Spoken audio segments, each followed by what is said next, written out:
Bueno, ahora vamos a ver paso siguiente. Siempre, ¿no es cierto?, si yo tengo una transformación lineal T que aplica B en el mismo, B en B, existe una base, me pregunto si existe una base en B, en el espacio vectorial B, para la cual la matriz de la transformación lineal es una matriz diagonal, es decir, es la más sencilla. Entonces yo les respondo que sí, ¿no es cierto? La nueva matriz, ¿no es cierto?, que me representa a la transformación lineal, la puedo hallar cambiando la base a la matriz a través de esta operación. Es decir, P es una matriz, ¿no es cierto?, de cambio de base. ¿Dónde? O de transición, ¿no es cierto? Bien. Entonces, supongamos que la matriz P de orden n, ¿no es cierto?, tiene estos elementos, P11, 12, 1n y así sucesivamente. La matriz de la transformación lineal A tiene estos elementos, también de orden n, ¿no es cierto? Entonces, si yo hago esta operación, la inversa de P por A por P, voy a obtener o quiero obtener una matriz diagonal, es decir, una matriz de este tipo.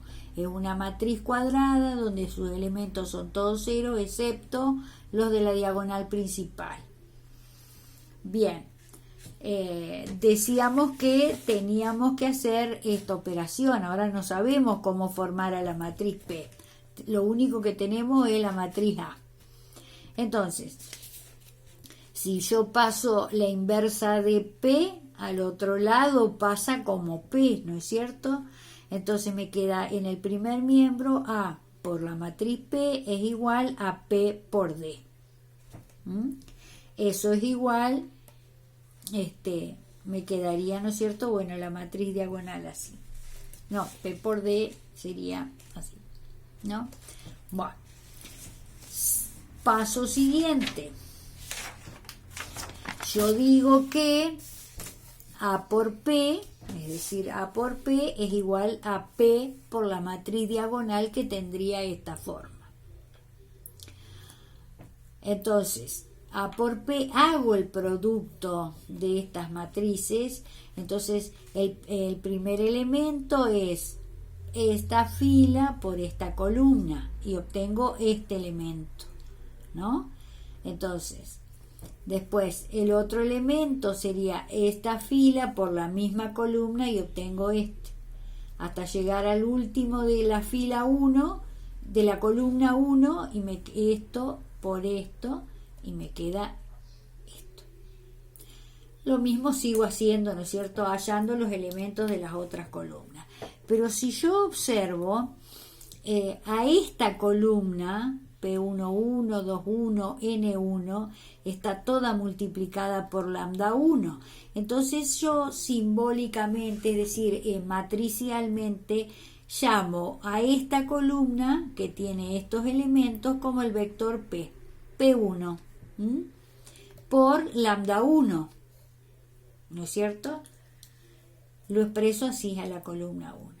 De la misma manera obtengo las otras columnas y a esta columna la llamo P2, vector P2 por lambda 2 y a la última vector N, P sub N por lambda N. Eso es lo que yo obtengo. Ahora, en el primer miembro yo tengo el producto de la matriz A, que me representa la transformación lineal, por la matriz P. Entonces, si yo hago, a ver, así miren,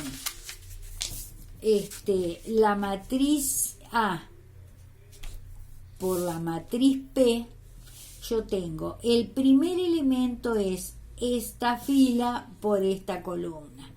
Esta columna, si yo observo bien, es lo que llamé, fíjense, me queda acá, acá, P11, P21, PN1, sería lo que llamé con el vector P1 acá, es decir, esta columna,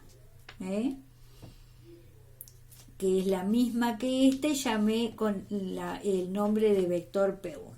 Entonces, me queda de la siguiente manera la primera columna de el producto A por P. Es A11 por P11 más A12 por P21 más A1N por PN1. Es decir, de hacer esto por esto.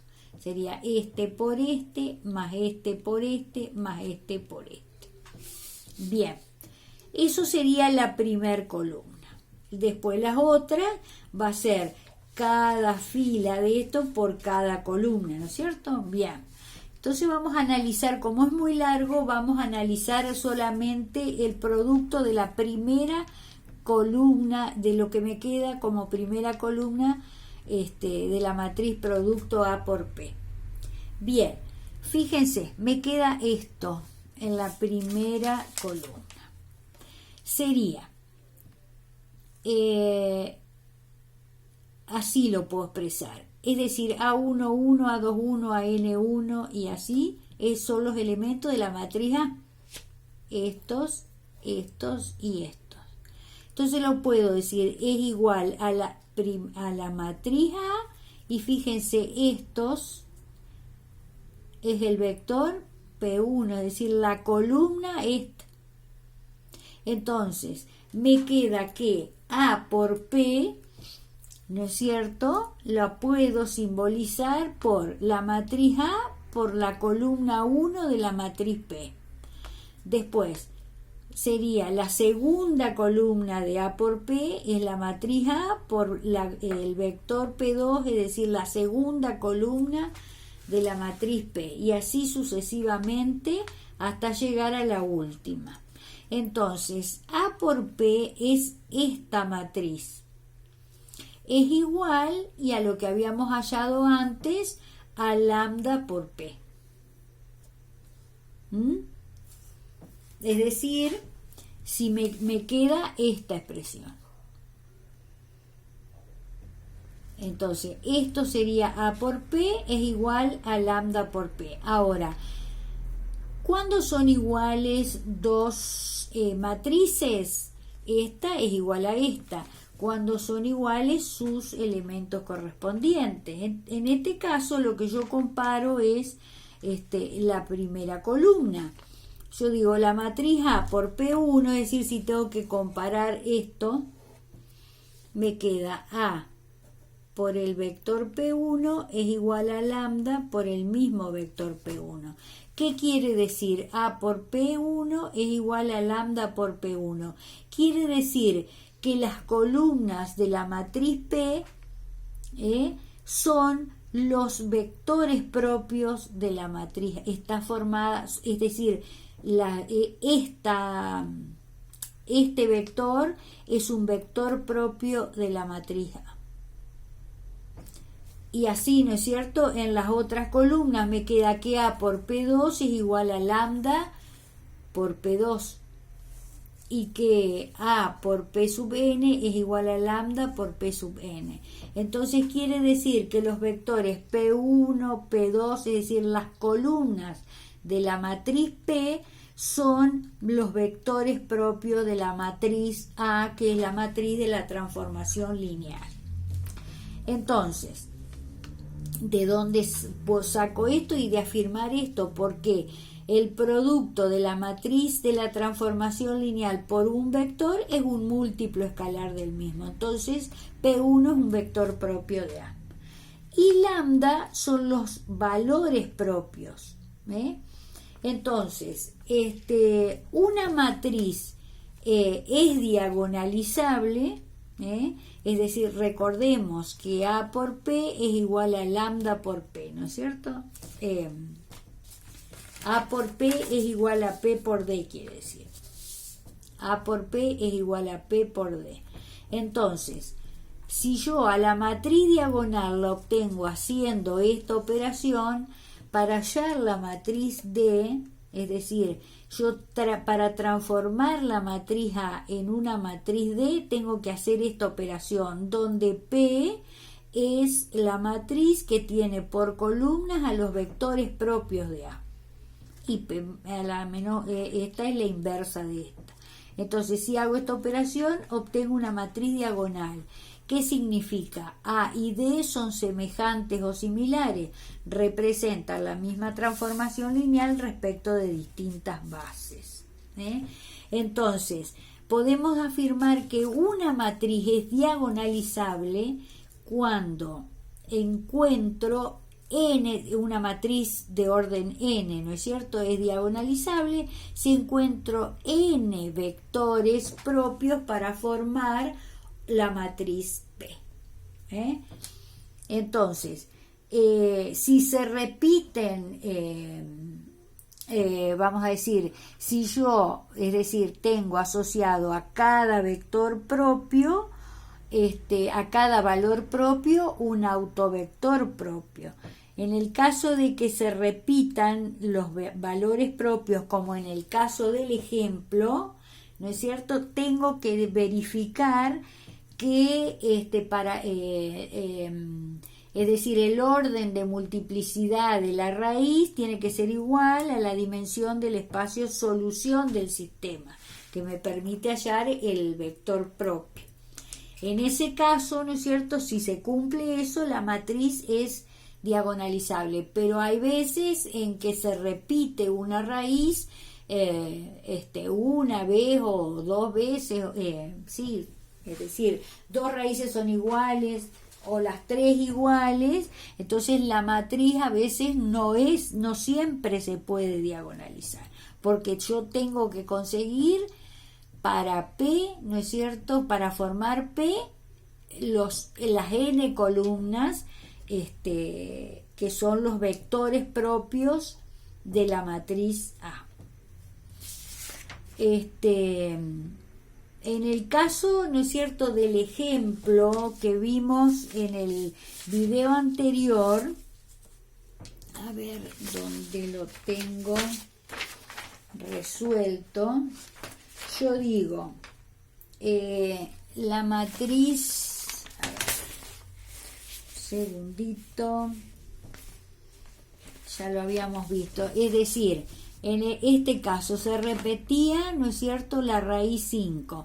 Entonces, yo verifico, ¿no es cierto?, ¿cuántas incógnitas tiene? 3. Y después el rango de esta matriz es 1. Entonces, 3 menos 1, 2. 2 es la dimensión del espacio solución, es igual al orden de multiplicidad de esta raíz, entonces yo voy a poder conseguir dos vectores propios que son linealmente independientes, porque siempre se cumple que a valores propios distintos, vectores propios linealmente independientes. Bien, entonces veo que si yo quiero diagonalizar esta matriz A, ¿no es cierto?, yo tengo que hallar la matriz P. La matriz P la formo con los vectores propios que hallamos en esa oportunidad. Entonces, acá los pongo en el orden que quiero, no importa en el orden que los ponga. Entonces, hallo la inversa de P. El módulo de P es, el determinante de P es 2, y hallo la inversa a través de la matriz cofactor de P. Me queda que la inversa de P es esta. Entonces hago este producto, la inversa de P por A por P, y me queda una matriz, es decir, no lo hice acá, ¿no es cierto?, tengo que hacer, se hace este producto y obtengo una matriz diagonal, donde la disposición que tiene, ¿no es cierto?, como elementos en la diagonal principal los valores propios. Y después los restantes son iguales a 0. Este orden tiene que ver con el orden en que formé la matriz P. Fíjense que estos dos corresponden a los vectores propios asociados al valor propio 5. Entonces por eso acá me queda 5, 5. Y este vector propio está asociado al valor propio 1. Si yo le cambio el orden, cambia el orden de estos elementos de la diagonal principal. Eso hay que tener en cuenta.